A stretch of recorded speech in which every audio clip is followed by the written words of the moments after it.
Welcome to the Your Leadership Legacy podcast.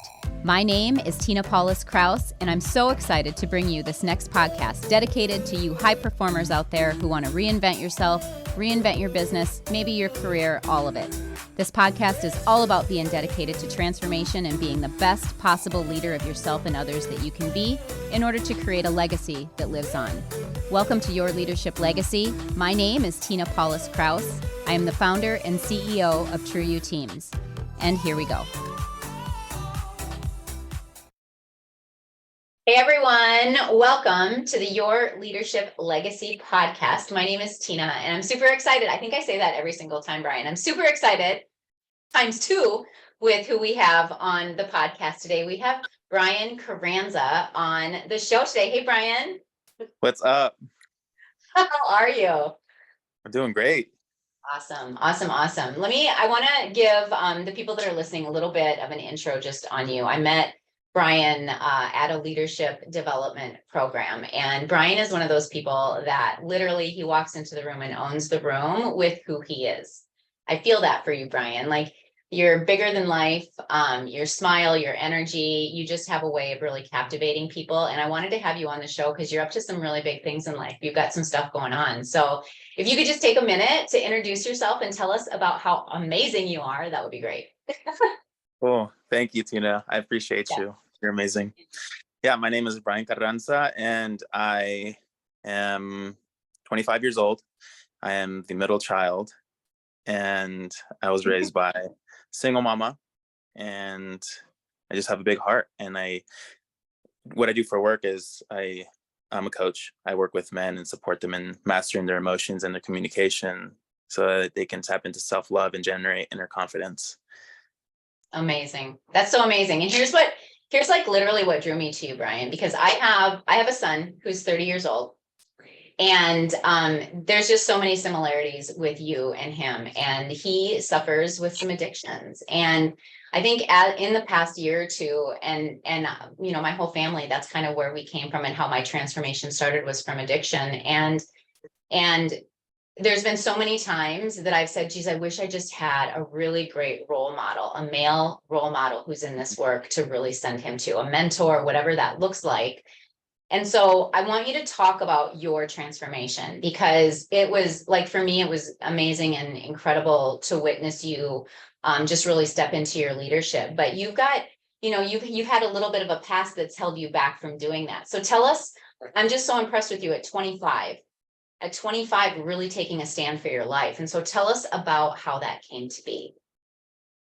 Yeah. So like I mentioned earlier, being raised by a single mother, and my dad was in and out of prison when I was in elementary school and deported when I was going to high school. And so growing up, I felt like I wasn't important, like I didn't matter, like, okay, like I'm so different than everyone else. Like I'd go over to my friend's house and notice they have both of their parents there. Like, wow, this is nice. So I'd have to lie about my dad being at work when he wasn't, you know, when I just saw him in prison, you know? And so it's really devastating for me growing up. And so I like realizing now I had two choices. Do I follow the same footsteps out of like vengeance, out of anger, out of like, just frustration, you know, and like wanting attention? Or do I choose different? Or do I stay centered in my heart? And so growing up, I felt like very frustrated, like everything was my fault. You know, my mom was very strict, and of course she had to be strict, right? She had 3 boys and she had to do what she had to do to keep us on our toes and keep us in a good direction. And the strong mama right there. yeah, I love her so much. Yeah. And so with like this blame that I felt like everything needed to be perfect, I got so sick. So I moved out of the house and I was like, F this. I don't care who you are. Labels, family is just a label. Friends, just a label. Like, if you don't love me, like, I don't care. Like, I'm going to go accept myself, love myself. And so I became very lonely. I was like, oh my God, I'm having fun. I'm partying. I'm going to the skate park. I'm hanging out with friends. And like, I was deep down, like super lonely. And I never give up. And so I was just like, what is this? Like, I keep failing here. I know it was obvious. I kept failing with my family. Like the relationships that meant the most to me were like the most difficult. And so through hardcore leadership, I was able to crack my heart open, and then PhD, which is the Mastery of Leadership program, which you're an amazing captain of, and super grateful for you. You impacted my life in so many ways. And supporting me in creating generational healing in my family and standing for them, I was able to like just really like see how it is that I'm showing up for my family. Like remove myself and be like, wow, this is not about me. This is like something deeper within them, you know? And so yeah, it's like a relief, like just a big relief to be able to hang out with my family, meet them where they are and love them. Like love is meeting people where they are, you know. For so long I was like, well, if you don't love me, then I don't love you. That's so conditional. It doesn't work that way. Yeah, it doesn't. When you talk about failing with your family, give us an example of what that means so that anyone listening can really resonate with what that looks like. Yeah, just, oh, wow. So my brother, like, let's say there was a breakdown or like we'd get into an argument, he'd want to like, talk to me about it. And it was the same energy that I felt like from my mother, where I was like kind of the blame, like him coming at me very strong, like, hey, you did this wrong, wanting me to own up to it. And over time, like I would just, he'd approach me and I would just walk away. I would not even like give him a second of his time or my time, and just like be very rude. Like, I don't have time for this. Like, this is BS, you know, like be very instantaneously frustrated. Yeah. And so, yeah. So, I mean, I think what keeps coming up for me is like hurt people. yeah. And then Yeah. we transform, we're like, oh my gosh, transform people.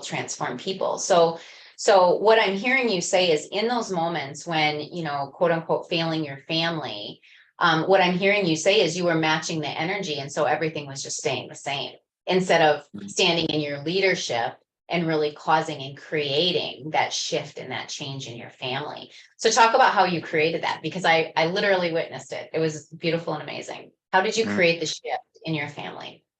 Yeah. So it was like really after each conversation that I had that I felt like I failed, right? Like it wasn't like the energy that I wanted to walk away from the call with or walk away from my family with or whoever it was. I was like, we all know that feeling where it's like something's off, right? And so I'd go and get coaching. And for me, it was like back to back, going back to back, just being relentless and figuring out what it is that I was doing and why it is that I was showing up the way that I was showing up. And I've never like had a victim mentality, like this is happening to me, but I was still like realizing, still fall into it. Like, wow, they're making me mad. You know, I'd be more curious. And so it's like, what it is that I'm doing, and then being like, wow, but she's making me mad, or he's making me mad, or like it'd be outside of me. So like the transformation really came from being inside of me and being like, wow, what am I feeling? And we're mirrors. Like, how can I love them fully and accept them and not like have this old story of who they were before and limit me from loving them and who they can be or what a relationship could look like? Because we can all want that, you know? Well, it's seeing them at their highest. So when you say owning how you show up, to me, what that is like, it's so easy to react. It's so easy to match energy. And when someone's coming at you and they're mad and they're bitter, or whatever that emotion is that's coming at you, owning how you respond to that is really kind of a first step in really starting to create that change. Yeah. Yeah. So what I heard you say is that you owned the reaction, and so you were able to change that and literally create that transformation within your family. Tell me about the relationships in your family today. So good. I was just talking to my little brother yesterday night, and I chose to move back in at home as opposed to moving out of state for business. And I was like, you know, I get to stay here at home. And it's been a long time since I've been home. And I was like, this is where I get to be. This is where my heart is. And so he was telling me, he's like, I missed you so much. He's like, just being able to talk to you. And just like, I was sharing with him like what I'm doing in my business and showing him like very intimate, like the little stuff that I'm doing on my laptop. And he's like, wow, this is so inspiring. He's so grateful. And we gave each other like 3 hugs, even though he's in the next room over. He's like, all right, good night. We give each other a hug. And then like, we start talking again. He's like, all right, good night. I'm like, bro, I love you. And then, you know, so it's just, there's so much joy. There's so much peace. And it's like that for me, what comes up is like, there's a second right before I choose to be loving, I can also choose to be how I used to be. And I'm like, wow, I don't get to be the same that I was, because I know that doesn't work. So in those moments, I'm like, wow, is what I am feeling true? And I'm like, no, it's okay. It's just the old story that, was hurt and Yeah. That abandoned. old story, it gets us. That old story gets us. So I acknowledge you for changing the narrative, changing the story. What about your dad? How's your relationship with your dad these days? Much better. Yeah, much better.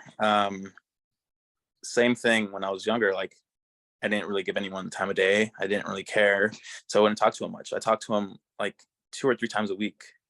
And I get to meet him where he's at. And he has a very strong energy, and he's very aggressive in his communication. I get to just love him where he's at, and he feels very loved. And he's the whole aggressive in the communication. Neutrality has been, talk to me about neutrality. So, because that's, when we talk about people who are being aggressive or coming at us in that energy, when we're able to really be neutral about that, it's huge. And so how did you create that neutrality so that you weren't responding to your dad's aggressiveness? Is looking within me at all the different traumas that I had. Like, when I was a kid, why did I feel hurt? And when he was around, why did I feel powerless? Why did I feel like my voice wasn't like important, or like it didn't matter when he was around? Because he was like, my way is a highway, and he's very like intimidating, and he never hit us, which is the interesting part. But I was so afraid of him. And so now, like, I've been able to work through the story of like, when he's talking to me, it's not that I'm a little kid, and also being able to come from a place of love, like, hey, Pops, I love you, and can I share something with you? This is how I like to be talked to now. Like, and the communication. Yes, communicating expectations. That's so huge. So huge. So so when you think about like the ripple effect, I want to go to the ripple effect next, because it's one thing for us to go, okay, I get how I'm showing up and I'm committed to changing and being who it is that I say I want to be, and rising in our own leadership and stuff like that. But I want you to talk about the ripple effect that happens when we choose that path. So you chose this path that said, nope, I'm not going to repeat history. I get to heal myself. I get to do it a little bit differently than maybe anybody in my family has. So talk to me about the ripple effect that comes from that. Yeah, it's almost hard to put into words. Like, it's just so like magical to be able to witness like the tears that come from me being able to surrender and be vulnerable and share how I feel, not from a place of guilt or blame, but just from like a place of like authenticity. And this is who I am. This is where I've been. And I'm grateful, right? From gratitude. Like, thank you for this. Because it's very easy for my parents to go into like, oh my God, like I did everything wrong. I'm a failure, and miss the whole point, So it's just the ripple effect is like seeing the healing, feeling the healing, and just like being mind blown. Yeah. And watching those people in your life make different decisions because you've embodied it, because you've led the way. Yeah. Right. Like, I think about your brother. When you're not there, your brother wouldn't have had that amazing feeling. Right. Like, so our presence is a gift. Like, I talk about that a lot. Like, when we are present, like completely 100% present, not in our phone, not in the future, not in the past. Whoops. Like, it makes a big difference, and it creates that ripple effect because we're present and we can just really pour into whoever it is that we're in front of. So I acknowledge you for that as well. So talk to us about, because you mentioned a business and now you're doing coaching. So talk to us about the coaching. Like, what is it about coaching that lights you up? It's really being able to like ground yourself, or ground myself, and like the knowing that I get when I'm grounded, and how clear I become. And just the transformation that I've had is like, wow, like I want everyone to feel what it feels like to be able to go from completely disconnected, angry, like just, I don't got time for this shit, to hating the like, world. Hating the world and not having time for anything, to really being okay with saying out loud that I care so freaking much, and that it doesn't make me weak, and that I'm still a man, and that it's okay for me to have a big heart. Yeah. Well, there you go. You're going to make me go down the whole masculine programming side of things, because it's huge. Like, men get to heal too, Bryan. Men get to heal too. There's so many of these spaces out there for women.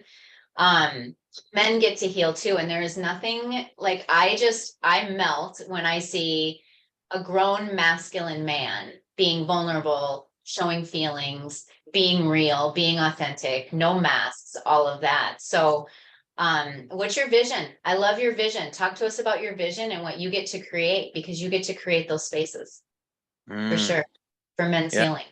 Yeah. My vision is to lock arms with men, to stand up tall, stand in the fire, and be courageous to face whatever it is that comes up, and do it from a place of love, from like, I am capable, I am worthy of taking up space and changing the world.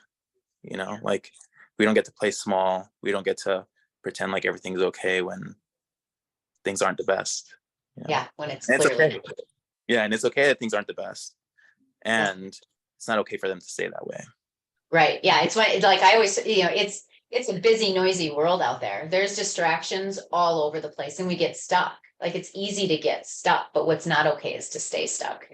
So I love that, that the work of coaching, I mean, I'll never go again without a coach, right? Like, the work of coaching keeps us accountable. It keeps us moving forward. It keeps us aligned with our vision, all of the stuff that goes with that. So, my last question for you, is, talk to us about the legacy that you're leaving. This is the Your Leadership Legacy podcast.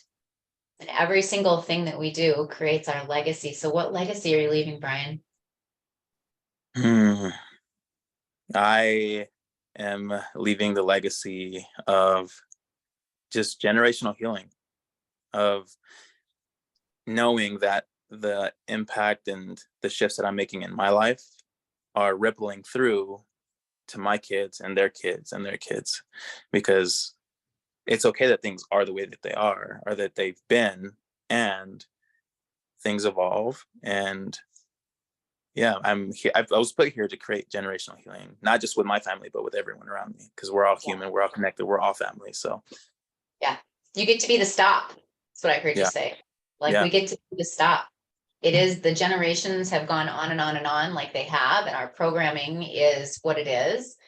And when we face it and move through it and transform through it, it's really a magical thing. So you definitely get to bring that to the world. I'm excited. Tell us where people can get a hold of you. Yeah, so you can get a hold of me at @_ lead with love _ on Instagram, and that'd be the best place. I don't think I'm connected to you on Instagram. What's up with that? I get to get connected to you. I don't know if I've seen that. We're connected on Facebook. Let's connect on Instagram. All right, sounds good. Anything else, Bryan, that you would like to talk about or say before we say goodbye? Yeah, just super grateful for you. Thank you for being transformation. Thank you for being the work, for impacting me and supporting me to become who I am, because you've had a big impact, like I said earlier, in the development of who I am, and you're a gift in this world. So I just want to leave you with that. Thank you. Thank you. I received that. You, I don't know, you had me from hello. You had me at the beginning. There's just something, you know how you just kind of click with some people. And I felt like that with you from the very beginning. I see you. Like, no crap, I see you. You're up to big things. You've got even bigger things coming in the future. You're an amazing, powerful master coach. So anybody out there who is looking for men's healing, who wants a coach that is full of love and joy and beauty and strength and power and all of this stuff, call Bryan immediately. How's that? Awesome. All right. I want to thank you, Bryan, for being on. You are a star. You're a leader of leaders. You are, like, the world needs you big time. The world needs you and what you can do big time. So I look forward to seeing what you create in the future. Thank you. All right, everyone. That is Bryan. Check it out. We will see you next time on the Your Leadership Legacy. Thanks, everyone. Goodbye.